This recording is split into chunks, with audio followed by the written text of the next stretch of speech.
today's World Insight with Ken Wei, the second Kim-Trump summit in Vietnam. What to expect? In today's special, we feature a strong lineup, voices from key stakeholder countries speak out.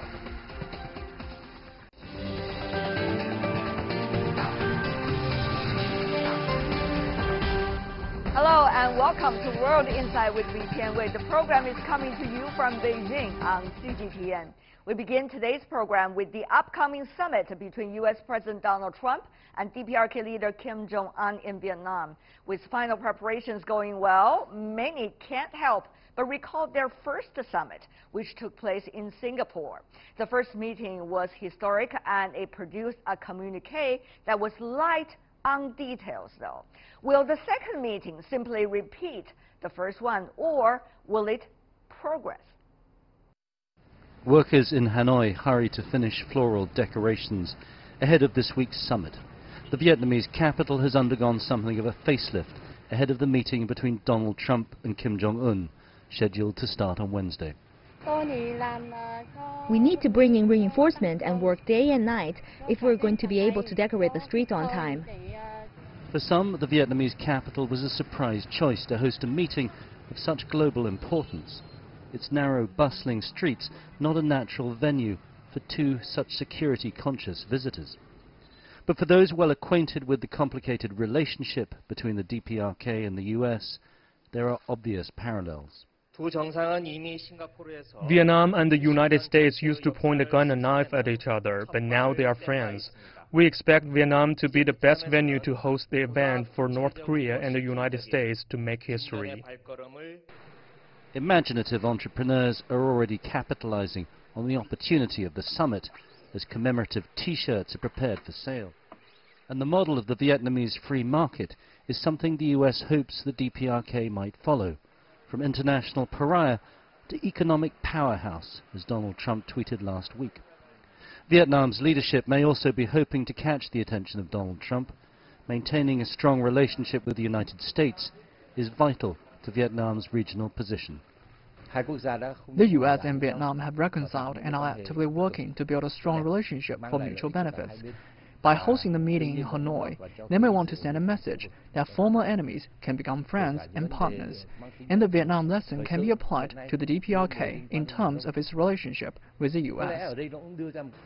The Vietnamese are unlikely to play any role in the substance of this summit, but as gracious hosts, they'll now be seen as trusted players in this important process.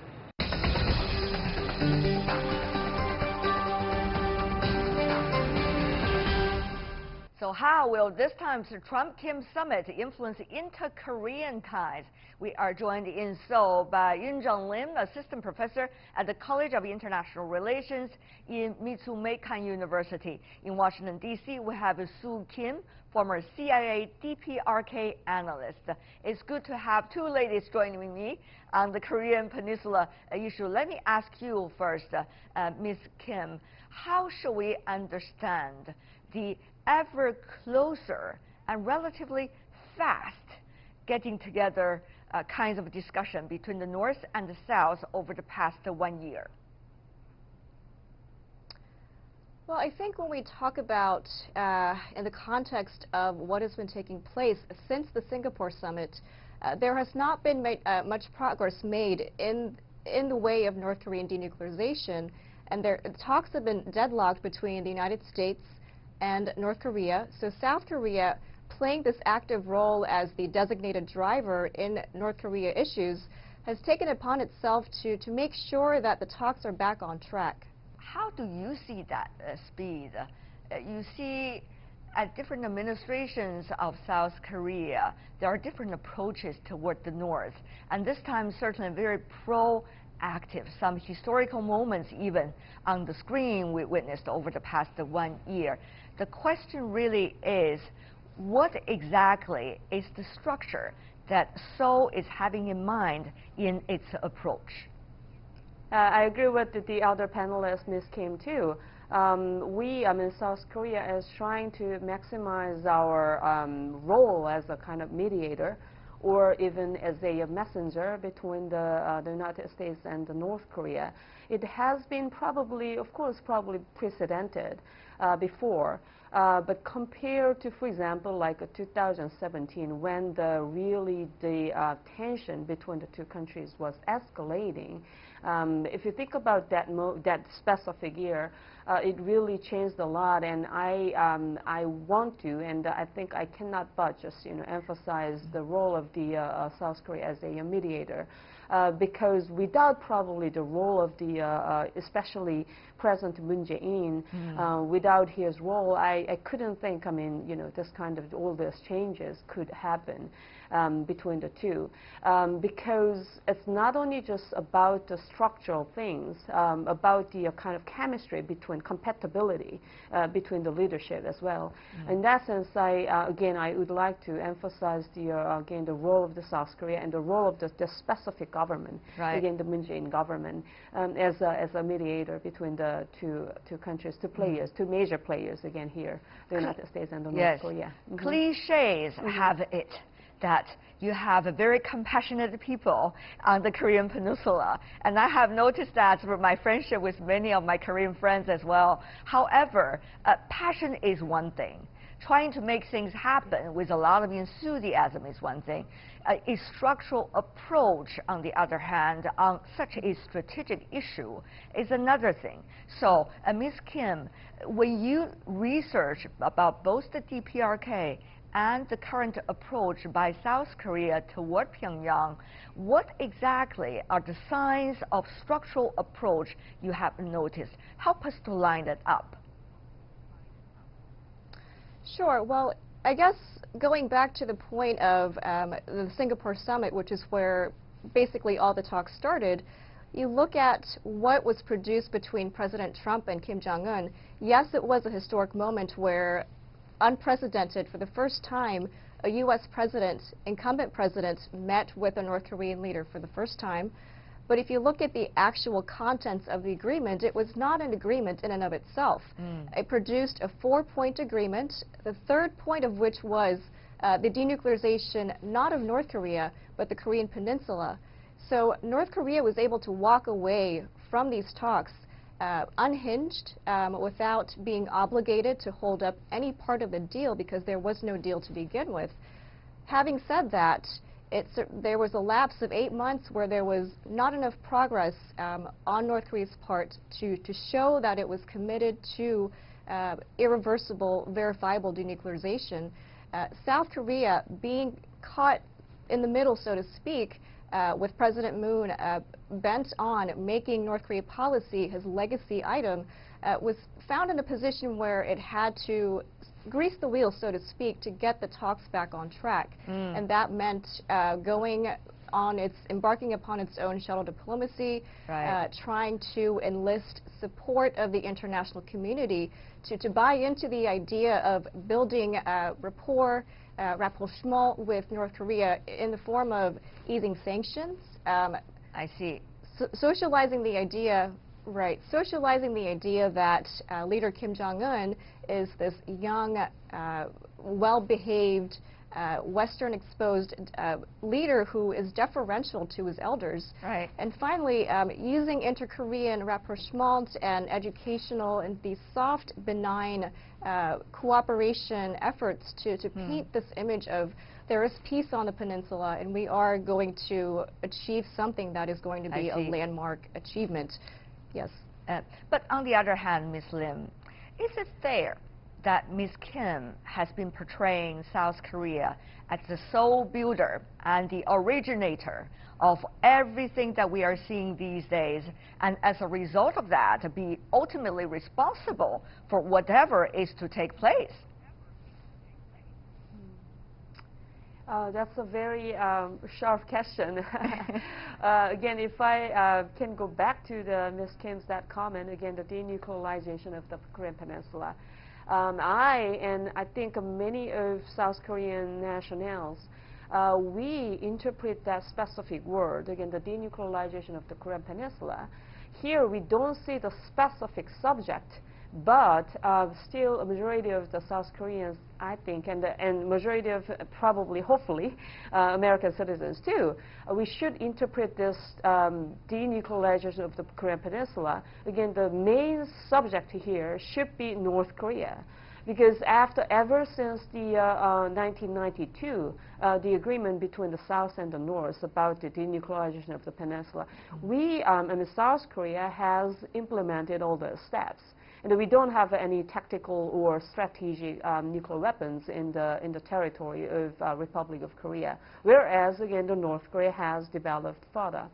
So my point is, even though we might have been a little bit or pretty importantly confused with all this, cliche or jargons among the Washington policy makers, but still we really need to remember that again, the main subject of the denuclearization of the peninsula should be again the North Korea. Yeah, can I understand, Ms. Lim? I know you always talk very diplomatically and nicely, and there's always something very sharp being wrapped in that beautiful package. Ms. Lim, are you trying to suggest that Washington should not feel free to blame Seoul for whatever, that Washington should also be responsible in nailing the DPRK to what it should do? Isn't it, Ms. Lim, you're trying to say what you're trying to say here?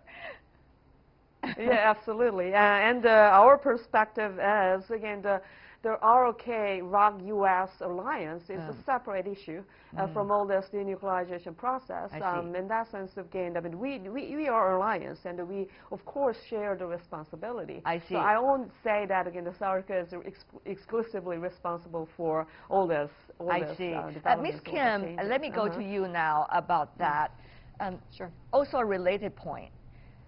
In order to have a negotiation, whether it is more a ceremonial negotiation, as did for the first round, or likely to be a little bit more concrete this time for the second round, Ms. Kim, Washington has to do real research about Pyongyang. Washington has to understand the logic behind the Pyongyang's apparent approach toward the talk and possibly toward the future plans. Now, Ms. Kim, I know there are certain things that none would like to talk about in the open air because that would be a very good tool for the negotiations. However, for the information you can share, Ms. Kim, how much does Washington really understand what's going on in Pyongyang and this new leadership being in power for a couple of years? How much is it coming from Seoul only? How much is it coming from Beijing's interpretations only?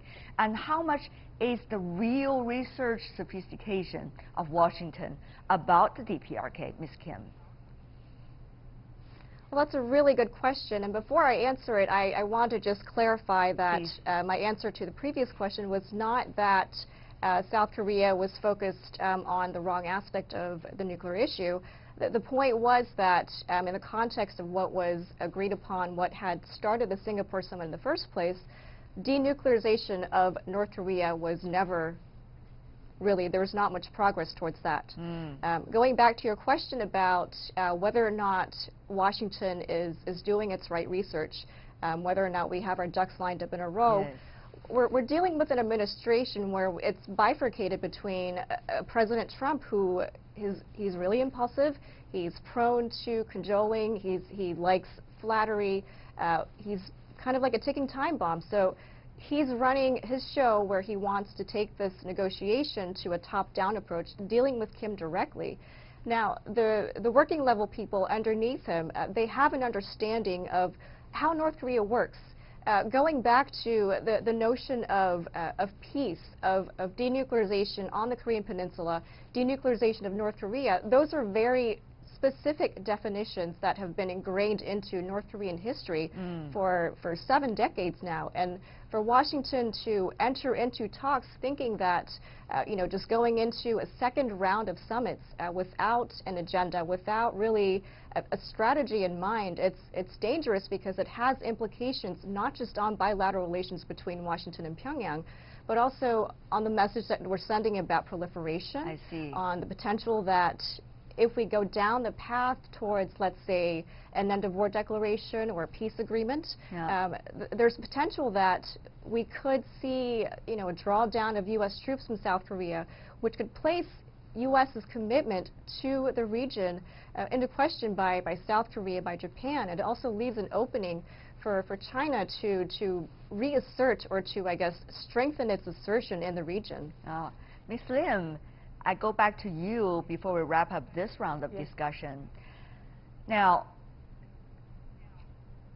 everybody is only in the neighborhood of DPRK except South Korea. You're on the same peninsula, and you're of the same people a few decades ago.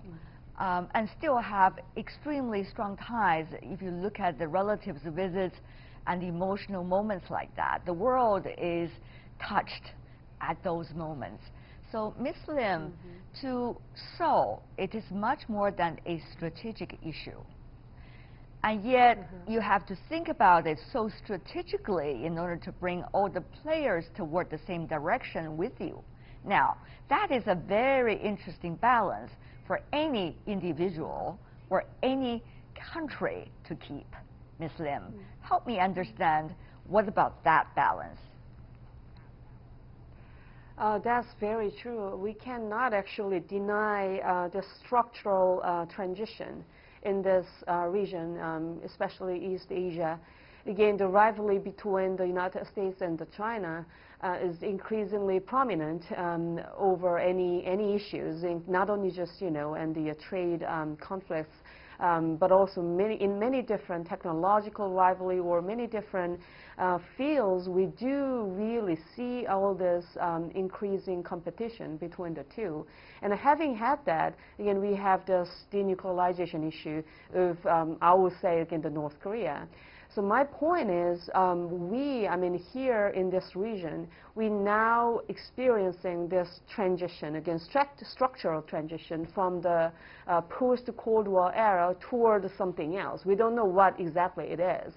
But I would like to emphasize that without solving this, North Korea's nuclear issue, probably we cannot imagine any cooperative or very collaborative relationship between probably the United States and China, or any creatively, how would you say, productive future of the region. So in that sense, I would really like to emphasize the importance of this specific issue, again, the denuclearization of North Korea. I see. Fascinating discussion. Thank you so much, the fascinating two ladies helping us with all of these insights coming from different perspectives. Jong Lim, Soo Kim, what a pleasure seeing both of you. Thank you. Really enjoyed it. Thanks.